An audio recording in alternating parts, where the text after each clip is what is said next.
Doctor सबिया, ब्रेस्टचा size कसं वाढवता येतो का? कंटिन्युअस कॉन्डम यूज करण्याचं काही साईड इफेक्ट असतो का? डॉक्टर सबिया, सेक्स म्हणजे काय आणि कुठे घालायचं ते मला काहीच माहीत नाही अजून. फक्त ताई कुणाला सांगू नका की मी मेसेज केला होता. डॉक्टर सबिया, वाईफने पेनिस सक केलं तर कॅन्सर होतो का?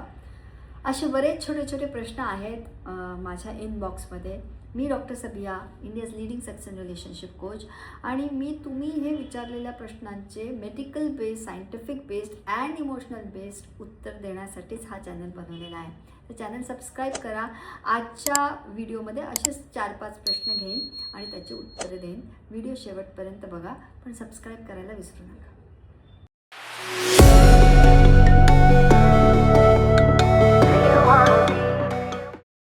पहिला प्रश्न होता, मॅम ब्रेस्टचा साईज कसं वाढवायचं? तर ब्रेस्टचा साईज हा सर्जिकली आणि नॉन सर्जिकली अशा 2 पद्धतीनं वाढवण्याचा ॲडवाईस तो तज्ज्ञ तुम्हाला करू शकतो.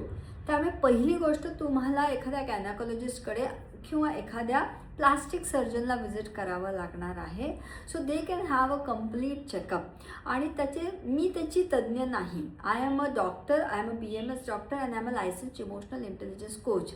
माझ्याकडे ते करण्याआधी तुम्ही काय यायला पाहिजे माहिती आहे, की तुम्ही का ते वाढवणार आहे.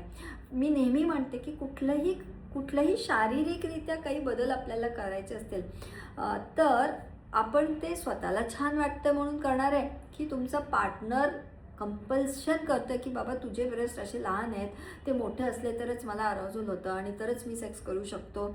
किंवा तुम्हाला खूप इन्फिरियरिटी वाटतं की जगात बघून बाबा सगळ्यांचे खूप मोठे आहेत, मग माझा का लहान. सर, ही क्लॅरिटी घ्यावी. कुठलंही कार्य करताना आपण ते का करणार आहे आधी ते महत्त्वाचं. आणि मग कुठे करायचं ते, yes, again when it comes to breast you need to have complete medical checkup. त्याच्यासाठी गायनेकोलॉजिस्टला व्हिजिट करा and then you visit a good plastic surgeon and then you can have breast implant and increase the size of your breast. हा झाला पहिला प्रश्न. अजून एक होता की कंटिन्युअस कॉन्डम यूज करण्याचे साईड इफेक्ट्स काय आहेत. कुठल्याही गोष्टीचा साईड इफेक्ट हा असतोच, पण कंटिन्युअस कॉन्डम यूज करताय ह्याचा अर्थ दरवेळी सेक्स करताना तुम्ही कॉन्डम वापरताय. तर एखाद्या गोष्टीची जर तुम्हाला अलर्जी होत असेल तर ती सुरुवातीला पहिल्यांदा वापरल्यावरच तुम्हाला कळणार आहे, राईट, की हा पर्टिक्युलर कंपनीचा कॉन्डम लुब्रिकेटेड, नॉन लुब्रिकेटेड, ज्याला असं फ्रिक्शन्स असतात, ज्याला काही फ्रिक्शन नसतात, काही थिन असतात, काही थिक असतात, त्या गोष्टीची तुम्हाला अलर्जी आहे का हे पहिल्यांदा घातल्यावरच कळतं. त्यामुळे तुम्ही जर कंटिन्युअस कॉन्डम घालून सेक्स करत असाल तर काहीच त्याचा दुष्परिणाम नाही आहे. तो पर्टिक्युलर ब्रँड, ती पर्टिक्युलर क्वालिटी ऑफ कॉन्डम तुम्हाला चालत असेल तर. पण कॉन्डम न वापरता कंटिन्युअस सेक्स करत असाल विथ डिफरंट पार्टनर्स तर प्रॉब्लेम होऊ शकतो. त्यामध्ये 2 प्रॉब्लेम. एक आहे अनडिझायर्ड प्रेग्नन्सी, कन्सेप्शन, म्हणजे समोरची स्त्री ही बाळंतीण नाही राहायला पाहिजे असं असेल तर कॉन्डम वापरला पाहिजे. आणि दुसरं, कॉन्डम हे फक्त प्रेग्नन्सी अवॉइड करण्यासाठी नाही, तर त्याच्यामुळे तुम्हाला STD म्हणजे सेक्शुअली ट्रान्समिटेड डिसीजेस, म्हणजे लैंगिक आजार जे होतात ते नाही होणार bye continuous use of condom. So yeah, if you're using condom continuously every time when you're doing sex, it is really a good thing. Continue that. पुढचा प्रश्न, सेक्स म्हणजे नक्की सेक्स म्हणजे काय आणि कुठे घालायचं ते मला काहीच माहीत नाही अजून. फक्त ताई कुणाला सांगू नका मी मेसेज केला होता.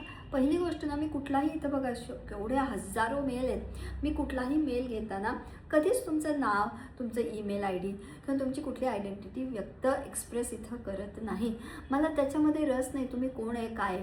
मला ते प्रश्न आला ह्याचा अर्थ जगात असं कोणतरी आहे ज्याला हे नाही माहिती की सेक्स म्हणजे नक्की काय.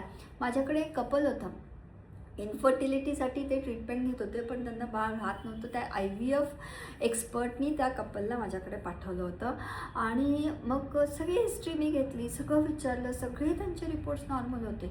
मग शेवटी मला पहिल्यांदा विचारावं लागलं आणि जे मी त्यानंतर प्रत्येक कपलला कुठलंही त्यांचं मग रिलेशनशिप इश्यू असो, एक्स्ट्रामॅरिटल अफेअर इश्यू असो, डिवोर्सवाला इश्यू असो, ऑर्गॅझम गॅपचा इश्यू असो, mismatch libido, erectile dysfunction, premature ejaculation, ह्याच्यातले कुठलेही आजार असतील आणि त्याच्यामुळे त्यांच्या नातेसंबंधांवर इफेक्ट होत असेल तर माझा दरवेळचा हा प्रश्न असतो की बाबा मला आधी सांगा तुम्ही सेक्स ॲज अ कृती करता म्हणजे काय करता.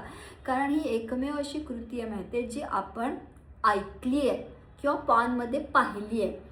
शिक्षण कसं घेतलं आहे आपण बायोलॉजी काहीतरी 9वी 10वी किंवा 11वी 12वी सायन्स असेल तर शिकलो आहे. त्यानंतर आपल्याला कोणी असं ॲक्च्युली डेमॉन्स्ट्रेशन दिलेलं नाही कारण तशी पद्धतच नाही आहे.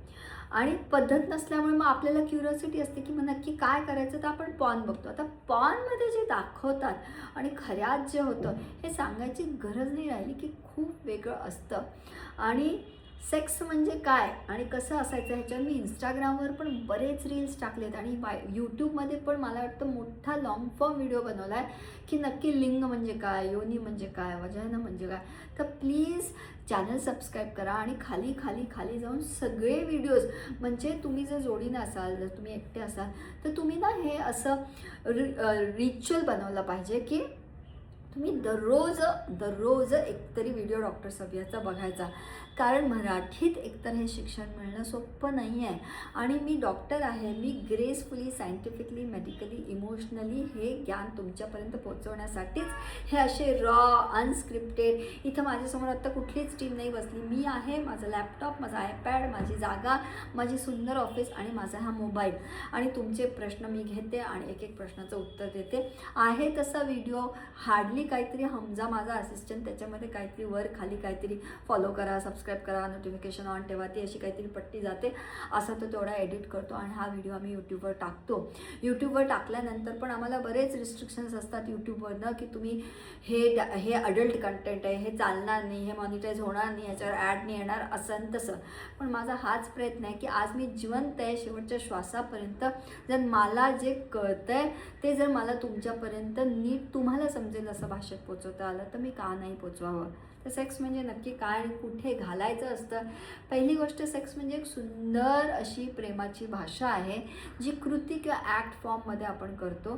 ती एक नैसर्गिक कृती आहे बट नॅचरल ह्युमन इन्स्टिंक्ट म्हणून सेक्स ही कृती. जसं बाळ जन्माला आलं की त्याला आईच्या छातीवर दिलं की त्याला दूध पिता येतंच, that is a natural reflex.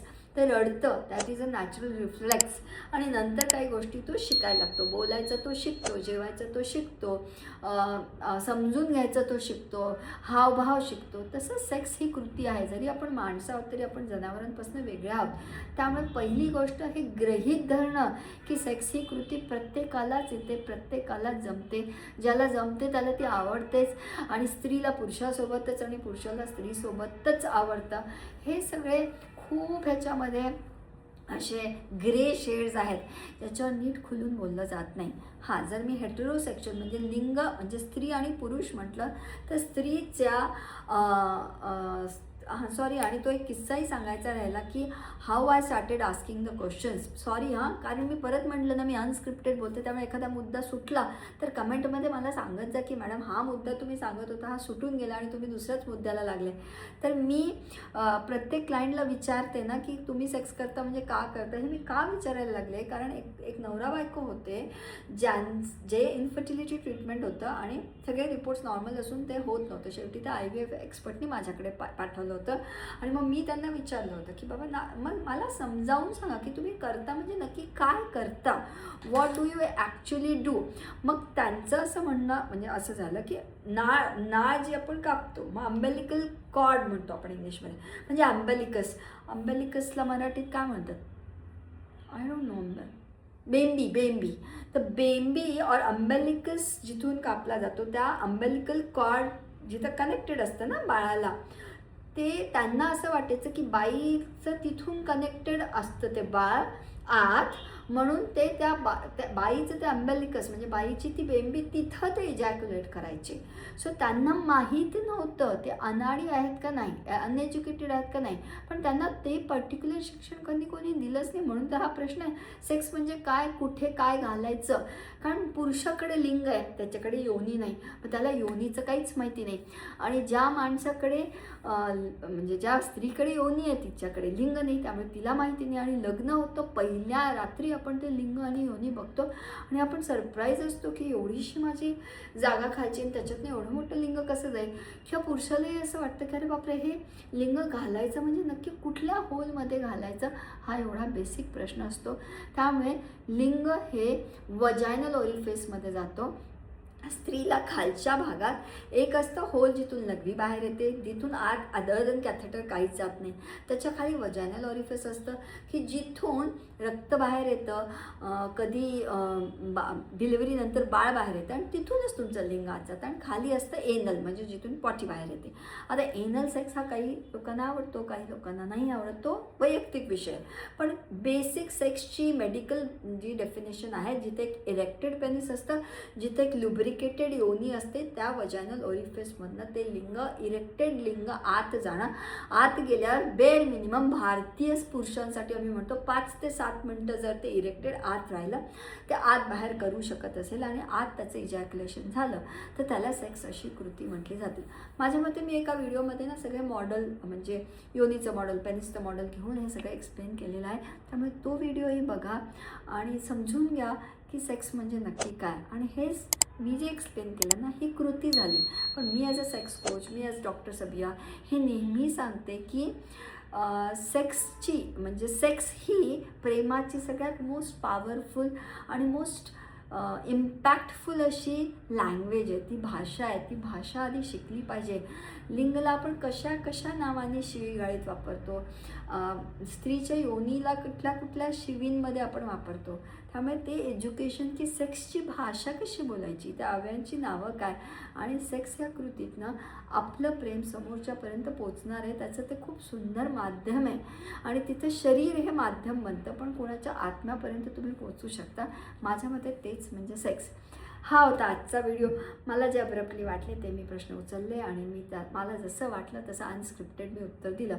कधी मी वाहत प्रश्न राहतो एका बाजूला आणि माझं उत्तर जातं एका बाजूला, असं काही होत असेल तर चूक भूल माफ असावी. इंग्रजी जास्त वापरली तरी चूक भूल माफ असावी. आणि प्रयत्न करत असते, कारण मातृभाषा म्हणजे उर्दू आहे. शिक्षण माझं कॉन्व्हेंटमध्ये झालेलं आहे आणि आवडतं मला मराठी खूप, कारण माझा अपब्रिंगिंग महाराष्ट्रातला आहे. आणि मला नाही वाटत अख्ख्या महाराष्ट्रात मी ज्या इंटेन्सिटीने, मी ज्या प्युरिटीने, मी ज्या क्लॅरिटीनं, मी जितकी सायंटिफिक आणि मेडिकली सेक्स या विषयावर इमोशन आणि ॲक्ट दोन्ही पैलूंवर बोलते तसं कोणी बोलत असेल. 1-on-1 तुम्हाला असं कधी वाटलं की नाही मॅम खूपच वैयक्तिक विषय आणि आमचं ह्यामुळे ना आमच्या नात्यांवर खूप परिणाम पडतो आहे, तर अशा वेळी मात्र नक्की सेशन बुक करा. सेशन बुक करण्यासाठी वेबसाईट व्हिजिट करायची. ऑनलाईन झूमवर होतं, ऑफलाईन नाशिकला येऊ शकता. माझं ऑफिस खूप सुंदर आहे, एखाद्या व्हिडिओमध्ये अख्खं ऑफिस दाखवेन.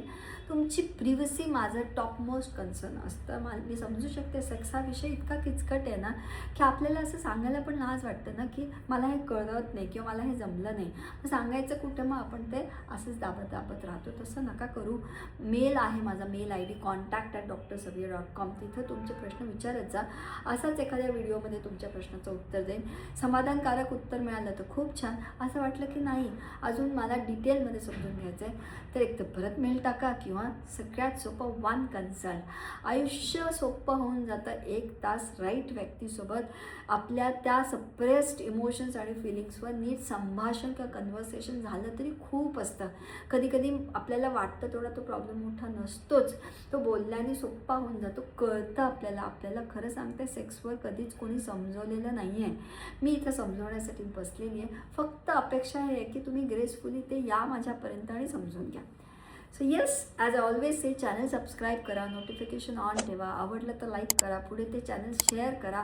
कारण सेक्स हा कॉन्टेंट म्हटलं तर अल्गोरिदम आम्हाला खूप असं नजरेत ठेवतं, ते आम्हाला पुढे जाऊ देत नाही. तर मला तुमच्यासारखं लाखो करोडोंपर्यंत पोचायचं आहे आणि आमचं टॅगलाईन आहे making love simple. So to make love simple, do subscribe my channel and help me to help you by reaching out to many more people. Thank you for watching this. Stay tuned for next video.